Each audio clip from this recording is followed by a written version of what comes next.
को सुने और जिसका टप्पा इन्हें अच्छा लगे, पहली बात तो इनाम से भी नवाजे, बच्चों की मेहनत है।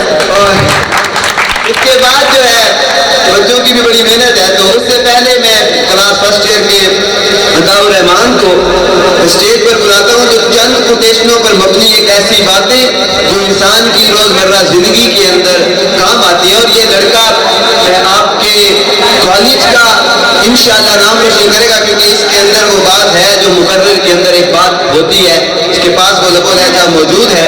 तो मैं मुल्तमिस हूँ अताउर रहमान से कि वो स्टेज पर आए और जो चंद कोटेशनें या तकरीब की सूरत है। अस्सलाम वालेकुम।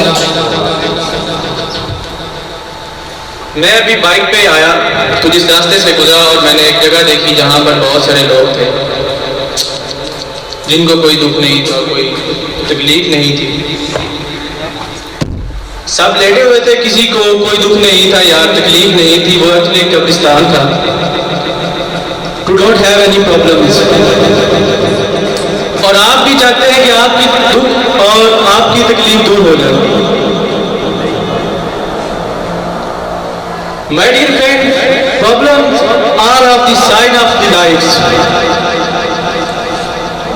जब तक हम जिंदा रहेंगे तकलीफें रहेंगी, और जिस दिन तकलीफें खत्म होगी समझो जिंदगी खत्म। और जब आपकी जिंदगी में कोई तकलीफ ना हो तो घुटनों के बल लेट जाना और आसमान की तरफ मुंह करके कहना कि ऐ अल्लाह आप तकलीफ दे, मैं तैयार हूं, मैं निपटूंगा इससे। आपकी तकलीफ खत्म कर सकता हूं, कर दूं, तरीका है। वो लेटा है कब्रिस्तान में, उसको जाके मारो, उसको दबाओ, उसको परवाह नहीं वो क्या कर रहा। तकलीफ उसी को है जो जिसकी जिंदगी में कुछ ना कुछ चल रहा है। और इसके लिए ट्रेनिंग की बहुत ज्यादा जरूरत होती है। ट्रेनिंग जिसे कहते हैं ना कि एक कोयला जब अंगीठी में पड़ा है तो वो गर्म रहता है, और जिसे जब उसे अंगीठी से बाहर निकाल लिया जाता है तो वो ठंडा हो जाता है। और ऐसा समझो कि बहुत सर्दी वाला इलाका है, आप एक कमरे में हैं और कमरे में अलाव चल रही है। अलाव कहते हैं आप अलाव के पास बैठे हैं, बाई टेम्परेचर -15 डिग्री सेंटीग्रेड है, 17 डिग्री सेंटीग्रेड है, 19 डिग्री सेंटीग्रेड है। आप अलाव के पास बैठे इसलिए आपको सर्दी नहीं लग रही, और जैसे ही आप अलाव से दूर होते जाएंगे, आप उसे पीछे छुड़वाते जाएंगे तो आपको सर्दी लगना शुरू हो जाएगी।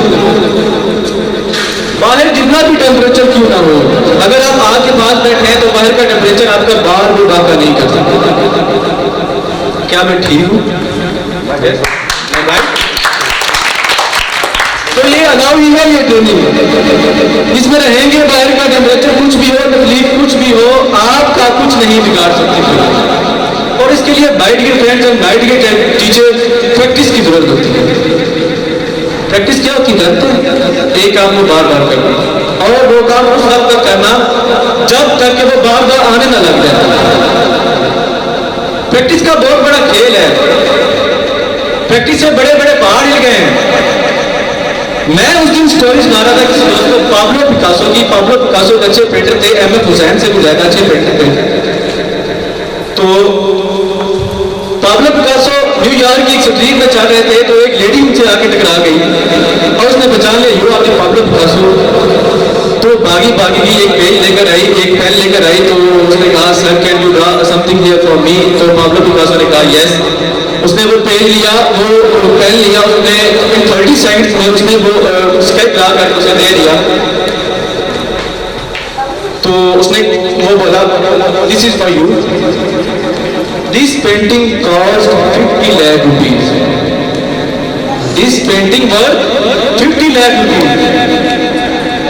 उसे यकीन ना हुआ, how a person paint or painting just 30 second worth 50 lakh rupees. तो वो लेडी गई, उसका जगह जगह से उसने उसका रेट लगवाया। तो जब उन्होंने देखा that it's a Pablo Picasso painting, तो उसने कहा yes I am right that this is a Pablo Picasso painting. तो लेडी ने कहा इसका क्या खरीदोगे? तो उसने कहा हम आपको इस वक्त इसका 50 लाख रुपए दे सकते हैं। Lady was shocked. She was shocked. 50 lakh की पेंटिंग 30 सेकंड में उसने पता किया पाब्लो कहाँ रहते हैं। ढूंढती ढूंढती पाब्लो की एग्जीबिशन में जाके पहुंची तो उसने कहा सर मैं वो लेडी हूँ जिसे आपने वो एक स्केच ड्रा करके दिया था, मैंने उसको जगह जगह से उसका रेट लगवाया तो उसका रेट मतलब 50 लाख रुपीज का। क्या आप मुझे ये सिखा सकते हैं आपने कैसे ये पेंटिंग ड्रा की है? तो पाब्लो पिकासो पता है क्या कहता है? वो कहता है उसने बोला सर मैं सीखना चाहती हूँ, लुक मैन जो पेंटिंग आपने देखी है मुझे 30 सेकंड में बनाते हुए उसे बनाते बनाते मुझे 30 साल लग गए। It took me 30 long years to draw a painting with 50 lakh rupees 30 seconds। यहाँ कुछ भी हो सकता है, कहानियां प्रैक्टिस से भरी पड़ी हैं, समुद्र को खोद के देखें। सोहेल अब्बास हॉकी के एक अच्छे खिलाड़ी हैं, हॉकी खेलते हैं। अगर आप उनका कोई मैच देखा है तो वो ट्रेनिंग हॉकी मैदान ओलंपिक का मैच है, हॉकी खेलते हैं, ट्रेनिंग भी करते हैं, वो ट्रेनिंग करते हैं। पटड़ी नहीं होती रेल की पटड़ी, उस पर ट्रेनिंग करते हैं। ओलंपिक का मैच है, वो इधर आए हुए हैं, मैच जीत गया है तो जो मुखालिफ टीम थी उसने एतराज किया कि ये स्टिक में कुछ है, चिपका चिपका के चलते हैं, चिपका चिपका के चलते चलते कैसे? स्टिक थोड़ी कुछ भी नहीं पूरा क्या प्रैक्टिस थी। हाफ टाइम हो गया कोई गोल ना हुआ, हाफ टाइम हो गया कोई गोल ना हुआ। सोहेल अब्बास ने टीम ने पूछा आज जिसको क्या हो गया? हाफ टाइम हो गया गोल नहीं हुआ, हम हार जाएंगे। तो बोला मैच को रोक दो और पता करो कि इस जो गोल है इसमें कुछ गड़बड़ है। तो उसकी जो टीम थी उसने कहा कि sir it's Olympic, are you mad? It's Olympic. उसने कहा मैं नहीं जानता, आप इसको मैयर करें, इसको देखें, इसकी जो मैच है उसमें कुछ गड़बड़ है। सोहेल अब्बास बहुत बड़ा नाम था उस वक्त। तो सोहेल अब्बास की बात मानी, रेफरी आए और मेजरमेंट इंस्ट्रूमेंट के पास था और उन्होंने जो इंस्ट्रूमेंट थे उसने उसको उस पर लगाया तो जो गोल था वो 2 फीट कम, 2 फीट। तो मैं बोलता हूँ उसको प्रैक्टिस।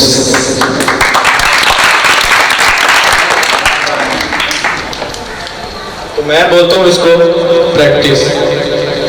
एक difference between rich and poor. Rich thinking habits will make you rich, poor thinking habits will make you poor. ये भी एक हैबिट है। आप सोचते हैं सुबह उठूंगा, हैबिट है, खेलूंगा, हैबिट है, पढ़ूंगा, हैबिट है, 15 दिन किताब को रीड करूंगा, हैबिट है। अच्छा सोचना भी एक हैबिट है। आप याद करो जिस दिन आपने नया शर्ट पहना हो, नया ट्राउजर पहना हो, चाल देखो अपनी, जैसे कत्ल करते हुए बाजारों में लोगों पे। और लेडीज जिस दिन पार्लर से तैयार होकर है, जस्ट फील इट। आज किसी ने खैर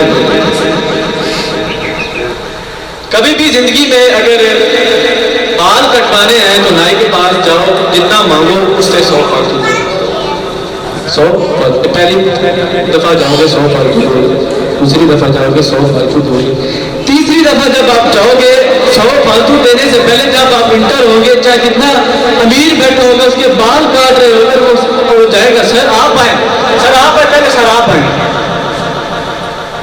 आपके जेब में 2 सुई है और वो करोड़पति बैठा है। आपकी जेब में 200 है और वो करोड़पति बैठा है। उसको वो करोड़पति जो कहता है, वो उसे अपने साथ वाले दोस्त बैठे होते हैं, उनको कहता है कि ये देखो हम गाड़ी से उतरे हैं, उसने हमें सर नहीं बोला, वो 2 टके का गरीब आदमी है, उसको वो सर बोल रहा है। तुझे क्या पता वो 100 की पत्ती देता है उसे ऊपर।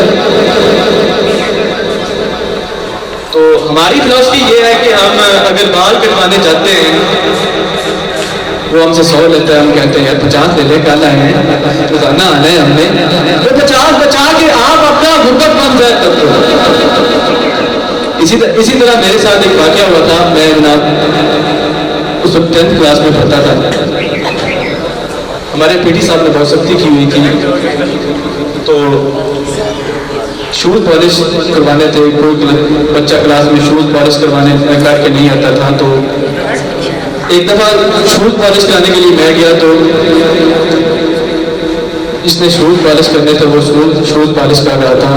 मेरे साथ मेरा एक दोस्त था, मेरे पास टूटे पैसे